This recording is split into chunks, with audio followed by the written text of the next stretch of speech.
Now, let's get real. It seems like a lot of the time mainstream media are always way behind content creators when it comes to discussing cases. So, a news article came up this morning in my feed that was from a few days ago, and it was, a big scoop of there were 2 cars in the Maddie Soto case. And I thought that this was talking about some wonderful new, not wonderful, but some new discovery different to what we've found in all the documents. I watched it and it was what we already know, that Stern's car was caught on camera and they managed to trace its route heading out to St Cloud pretty much in early afternoon the day that Maddie was reported missing, and then returning back to the complex where Maddie went missing from. And then they come up with the fact that Jen's car, which they don't know whose car it is because it's blanked out and they obviously haven't read all the other documents. And then it discusses Jen's car going out to the same location at St Cloud's where Maddie was later found at 3 a.m. the following morning. So this is not new information for those of us who have looked at all the documents.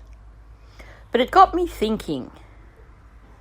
One thing that was pointed out, which I think a lot of us may have overlooked, is that the route taken by the Nissan Sentra, Jen's car, was, while it did have the same destination, it was not the exact same route taken by Stearns during the day before Maddie was reported missing.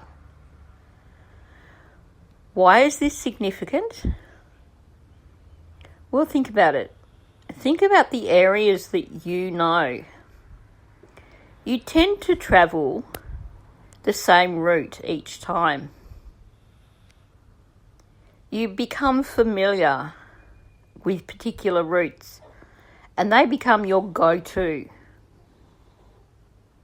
So why is there 2 different cars taking 2 slightly different routes to reach the same location? Why at 3 a.m. in the morning for the second vehicle? We also know from the documents that in interviews, Jennifer Soto claimed that Stearns wasn't allowed to drive her vehicle because he was not insured to drive it. So the presumption has been that Stearns took Jennifer Soto's vehicle out at 3 a.m. the morning after Maddie was reported missing, and that perhaps he went out to move her body or to cover it up some more. But what if he didn't drive out there at 3 a.m. that following morning? We have a different route and him driving Jen's car instead of his own. Why would you want to drive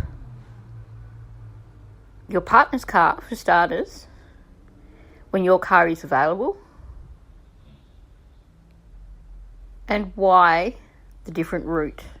Of course, I could be wrong with the timeline, and it could be that officials had already seized Stearns' car because of him saying that he was the one that drove Maddie to school, and perhaps the only vehicle available for both Jen and Stearns was Jen's car.